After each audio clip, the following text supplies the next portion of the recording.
What's up everyone, my name is Cam, I'm a certified dog nutritionist, founder of The Dog Nutritionist, and this is my dog food review of Ella & Co freeze-dried dog food and also their dried dog food, the cold press version. Ella & Co is a company that have apparently been taking the UK by storm according to a recent Instagram video of theirs which popped up on my feed, and so it is about time that I reviewed James Middleton's recipes at his company Ella & Co. We'll do a few of the recipes, run through a few of them like I said. The way in which this dog food review works is we look at the ingredients, we see if they're healthy, we look at the recipe, see if it's balanced. We also take into account the cooking process because the way in which ingredients are processed affects the nutritional value of the food. That must be taken into account. I'm also going to talk to you about what the healthiest diet for a dog is. That's information that all dog owners really should want to have. If you can feed your dog in the healthiest way, it will help keep them out of the vets, help them live for as long as possible. And that is what we all want. Sorry, messages going off. Right, so let's get into the ingredients of their chicken freeze-dried food. 80% chicken, that includes some heart and liver. It doesn't tell me the percentages of the heart and liver, which is slightly annoying, but 80% free-range human-grade chicken is excellent. That is a great start. 15% fruit and then veg, 15% fruit and veg, and then 5% superfoods.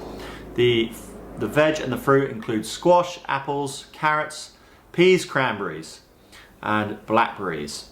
Great proportioning of good quality meat, excellent. If they're including apple, squash, carrots, cranberries, blackberries, amazing. Those are top quality ingredients and will provide health benefits because they are making up a good proportion of the meal, 15%. In many other dog foods, these types of ingredients make up like 1% and are generally used as marketing material. So it is promising to see such a good proportion of quality ingredients. Peas are included. I don't really rate peas at all in any recipe, but other than that, they've got flax seeds, fish oil. Fish oil is generally a good ingredient. It depends on the quality of the fish oil used. I always recommend for owners just to feed fresh fish once a week maybe. It's the best way to get good quality omegas, whereas fish oils, they tend to be rancid and in turn toxic. A big study came out recently showing that a large proportion of fish oils were like that just because they sit on the shelf for ages and go rotten and nasty. This is a great recipe. The issue is, of course, the cost. It is ludicrously expensive food, and you could be buying better food because it would be fresh food for probably around half the price. The reason why this food is so expensive is because it's freeze-dried, and what that enables is the best retention of nutrients throughout the processing. Obviously, just if it was fresh raw, that would have the least change to the proteins, fats, water-soluble and fat-soluble vitamins and minerals. But freeze-dried is the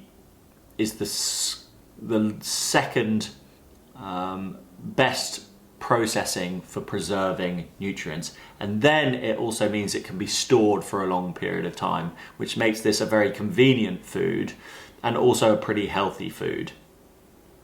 How would I use Ella & Co? I would use it if I was going away and if I was going camping with my dog or just on holiday and I wanted a consistent source of food. Because of the price, it's just, in my opinion, astronomically high. The grass-fed beef recipe follows the same pattern in the freeze-dried raw. So again, another great recipe. I would like to see a bit more variety of the proteins because dogs have evolved to have quite a few different resources of meats. But I imagine that's something that James and this company will be looking to do in the future. The cold press food, let's have a look at that. This is a method of processing which I think is pretty overrated and crappy. It's hard to tell. Oh yeah, so it's 42% chicken and now 50% fruit and veg, opposed to the 15% fruit and veg which was in the freeze-dried raw recipe. The freeze-dried raw really does follow the ideal diet for a dog.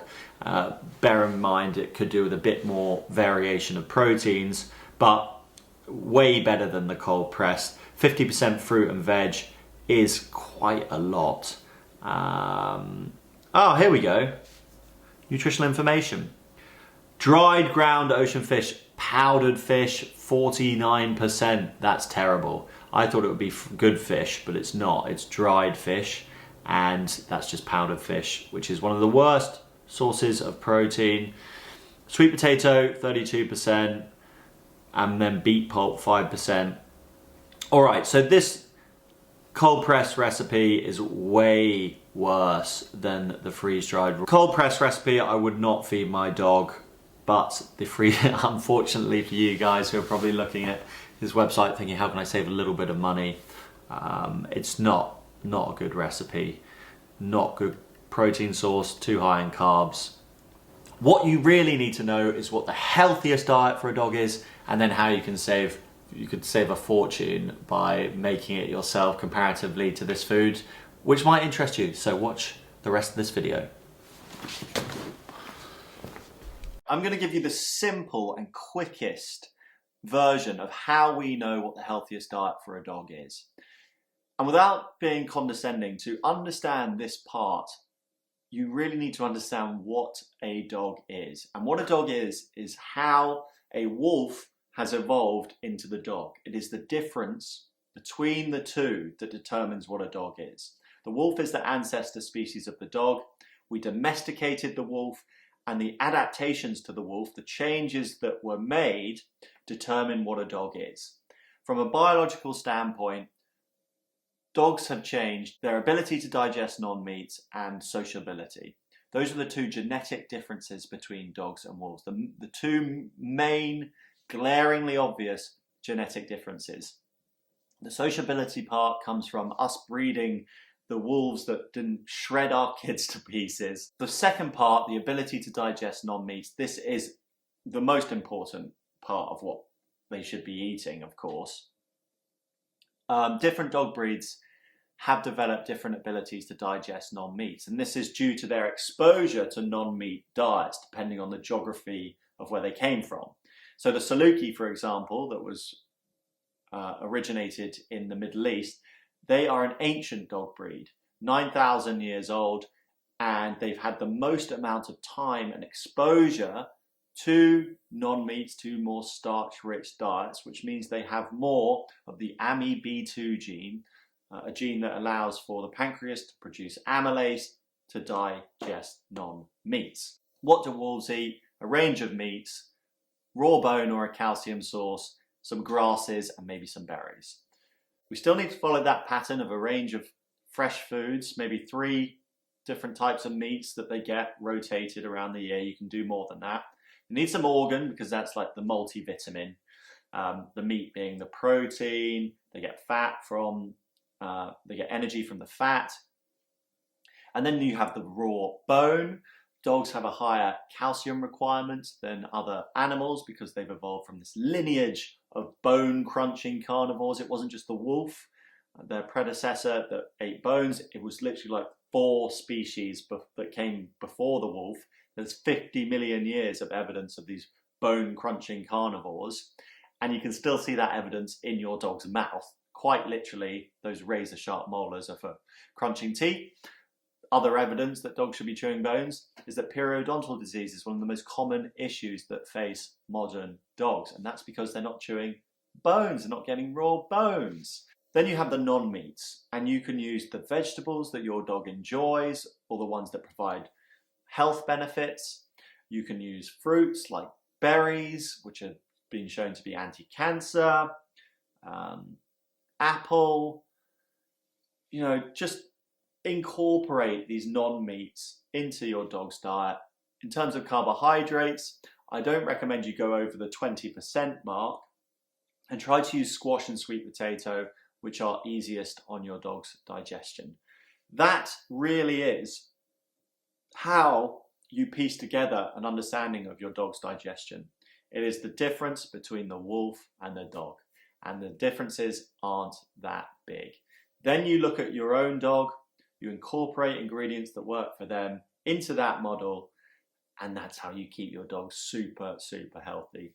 All of that stuff on balancing all these diets, the NRC, National Research Council, the AAFCO feeding requirements, the FED-IAF feeding requirements, it's all nonsense. It's all total bullshit designed to scare you off making food.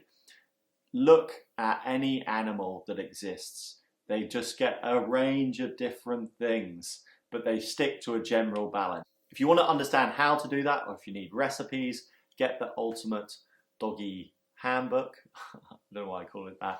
Get the Ultimate Dog Food Handbook.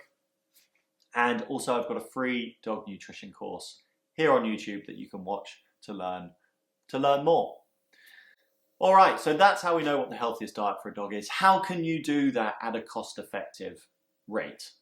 Because meat prices are extortionate.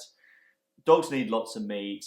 They need some variety. How can you do this when you wouldn't feed yourself a diet that high in meat and you wouldn't spend that much money on your own diet? Well, you can source cheap meat online. I buy venison from a venison wholesaler. I buy the offcuts, which are the bit that the butcher, it's like, I found that butchers are pretty lazy. They're not like razor sharp with trimming the fat off of the deer, and they leave loads of meat on there. And you buy the offcuts and you just separate the meat from the fat, and it only works out to be about £5 per kilogram. You have all this lovely wild reared venison meat for £5 a kilogram, and that is pretty much cheaper than any dog food you can get. Once you can source meat for around £10, less than £10 a kilogram, you can make a homemade meal for your dog cheaper than buying a pre-made meal. And those meals are made from fresh foods, ingredients your dog likes, so healthy, so natural, so healthy. It's going to keep them out of the vet, and it's going to save you money in those vet bills, and it's most importantly going to mean that you get to spend as long as possible with your dog. So we know what a healthy diet is. It is possible to do in a cost-effective manner if you do the research into meats, sourcing good quality cheap meats, and if you have the recipes, which you can find in the Ultimate Dog Food Handbook. I hope you've enjoyed watching this video, and if you have, I've got loads more on my channel. Please do watch them and share them with your friends if you think that they need some dog nutrition advice, because everyone does. Everybody does.